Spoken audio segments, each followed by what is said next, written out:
Okay, today we've got a lesson with Hesson, and it's all about death bowling. So there's been some really good examples of death bowling in the last couple of weeks in the IPL, and there's been some examples not so good. So I'm going to talk through what the plan is, what the basic plan is, and how bowling sides come up with those plans. So firstly, when you look at a batsman and you scout them, because you know that they could well be batting during the attacking phase or the death phase, there are a few things you look at. The first part is the grip, and I'll give you some examples of that. Now, one of the key cues that you look for when you're scouting a batsman to identify where you can bowl to them at the death overs is looking at their grip. And it's not so much the top hand grip, it's more where the bottom hand is placed.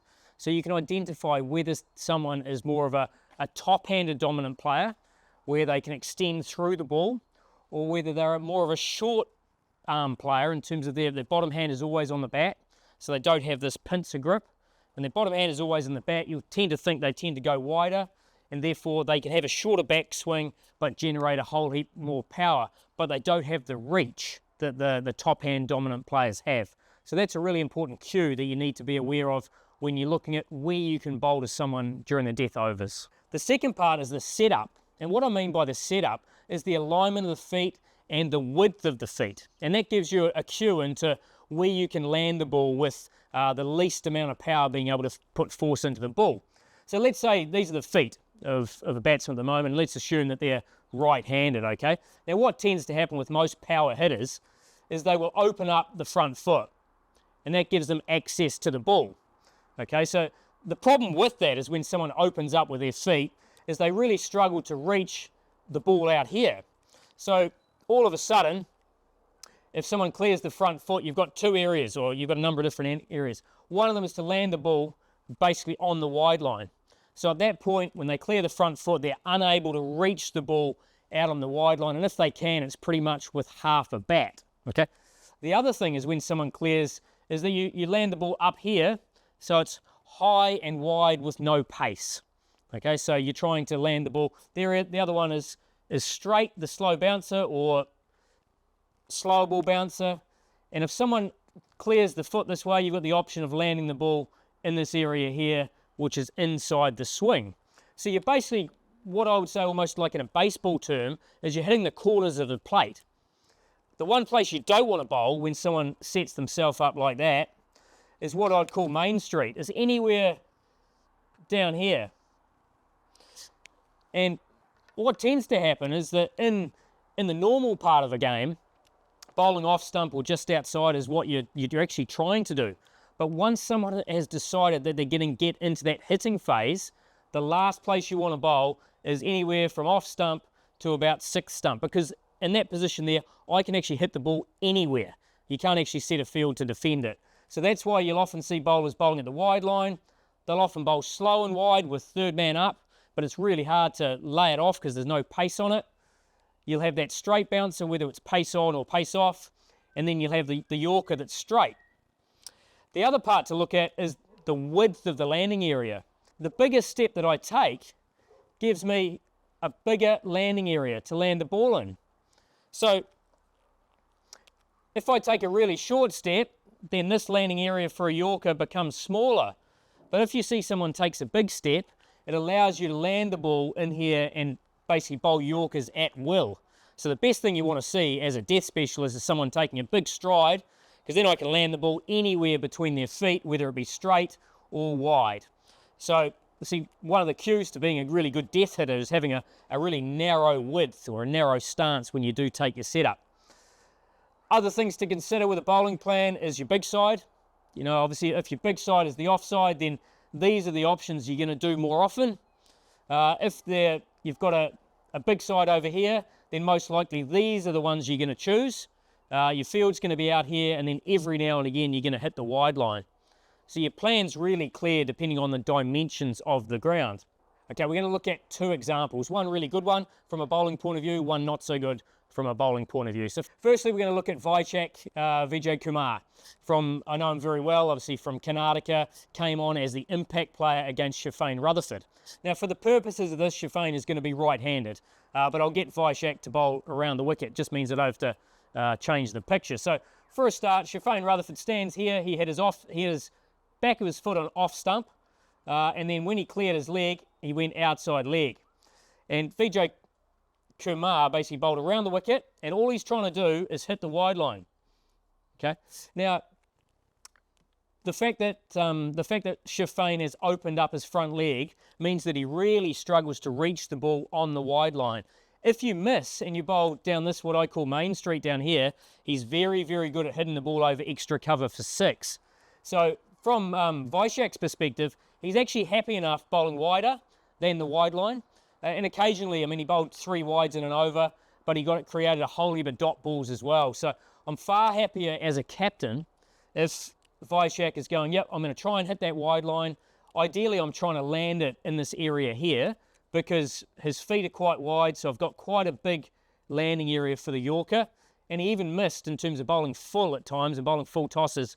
But Shafane still couldn't reach it because of the position he got himself into with his front leg. So that's a really good death plan in terms of I'm just going to keep trying to hit the wide line. And until Shafane decided to move across further, then I'm just going to keep doing it. And if he does, I'm just going to bowl wider. Because at that time, the odd wide is not going to hurt you. You know, 3 wides and over, but you get 3 dots. It's far better than bowling 2 or 3 balls in here that disappear out of the park over extra cover for 6, which is what Shafane is so good at.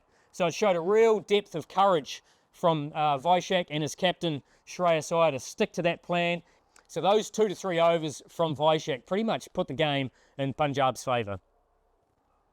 The other example of bowling in the death was against Ashtosh Sharma. And we know that Ashtosh was outstanding and he ended up winning the game. But the one thing with Ashtosh is he actually has a very similar setup to Shafane Rutherford. You know, he basically opens up his front leg a fraction. He actually wants you to bowl at the stumps. The difference with Ashtosh, he's got a very, very strong bottom hand grip and he takes a very short step. So the beauty with taking a short step is that if you miss your Yorker slightly, you land it slightly short of the feet, he can get enough leverage to be able to get it up and over the boundary. So the beauty of that short step was very much in favour of Ashtosh Sharma. So if I'm a bowler and I see that setup, what are my options? Well, my options are very clear. I have to take the ball away from the swing because with that strong bottom hand grip, if you bowl straight, he can pick you up over the leg side. If you bowl at the stumps, he can hit you straight. And if you bowl what I call down Main Street, so anywhere from 4th stump to 7th stump, then I can hit you over long off for 6, or I can even drag you straight for 6. So the only options you really have is a straight bouncer, which you can say, hey, you've set yourself up there, I'm going to try and get you a straight bouncer here and get you off the ball. Or I can bowl wide, and I can bowl wide Yorkers. And that's what we saw from Vshack Vshack Kumar, but we didn't see from any of the LSG bowlers. They continue to bowl down this area here, which, as I said, is very much Main Street. And if I'm looking to hit at the death, as Ashtosh Sharma is, that's exactly where I want the ball. And it actually doesn't matter what length it is. As long as it's not landing in this Yorker area, if it's landing slightly short or anywhere fuller or above, I can hit that ball anywhere in the ground. Okay, so I can free my arms, I can hit the ball over the onside, I can hit it straight, I can hit it over the offside, and I'll give you a few demos in a moment around exactly how and where I can hit the ball. So now I'm going to come over and do a few demos, and this is the V, which I have set up at home in terms of doing some hitting practice. And what I'm going to do with my feet, I want you to keep an eye on exactly the alignment of my feet. So for example, if I'm Ashtosh Sharma, let's assume that this is middle stump. Okay, what I'm going to do is I'm going to basically get myself back in the box here and I'm going to clear my front leg. Okay, so as I showed in the demos before, now anything that's in this area here, like I can hit the ball anywhere. I can hit it over the offside, I can hit it over the onside, I can hit it straight, I can even hit it over extra cover. So what I'm going to do is I'm just going to do a quick demo. So I'll line the ball up so it's coming back sort of straight, so which is in line with, say, off stump. Because I've moved to off stump, it's pretty much in line with middle. And I'm going to show you that I can hit the ball into different areas if they bowl it there. It makes it really difficult to set a field. So we'll just let it roll out. Once I get set in this position here, I can hit it up and over there for 6. I can hit the same ball straight for 6 without any difficulty from that same position. And I can also hit the ball up and over long off for 6. Now I can do that with either grip. I can do that with my top hand grip, or in Ashtosh Sharma's situation, I can do that with a really strong bottom hand grip. The beauty with Ashtosh is that because he's got that really short step with his front foot, if you land the ball slightly short, I can still get that leverage to be able to hit it up and over and into those same 3 areas. I'll do a quick demo there as well. Get closer to the ball. So you would have seen with Ashtosh that, as I said, he doesn't need a huge amount of leverage. He just has a short backswing, but because he's got that strong bottom hand, he can keep the blade square through impact with a whole heap of power as well. Now the other example I'm going to show is, as I said, when you go wide, how you can actually strike the ball. So if once again we're in this position, this power position here, and all of a sudden you're now going to bowl the ball wide, which we saw, it's actually a lot easier for someone like Ashtosh Sharma when it's slightly straighter, because he's got that strong bottom hand grip. He can go up and over the offside for 6 if it's close enough. But if I go even wider, so let's assume that's the wide line, let's see how he goes then.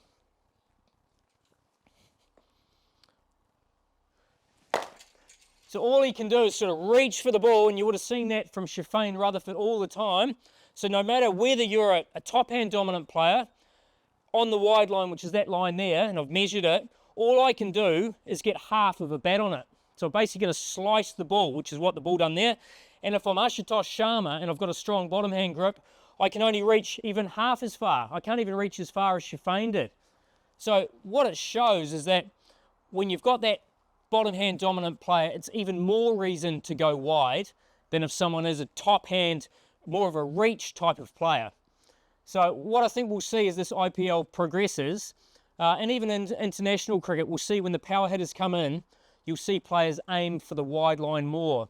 And if they bowl a wide by this much, it's actually not a bad delivery. And I think most sides understand that's what we call a positive wide. So you're actually trying to bowl the hardest ball for them to hit. The easiest ball for them to hit is just down Main Street, somewhere down off stump in that channel. And often we think that's a good delivery, but that is exactly where your power hitters want it.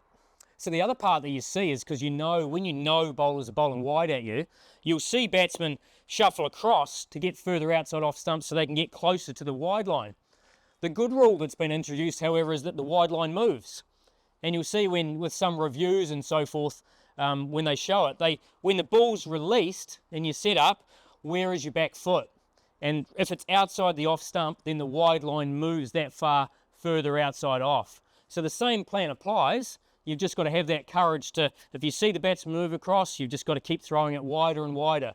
Because if they move across and then you bowl it down the wide line, once again, it's in the reach area of the batsman.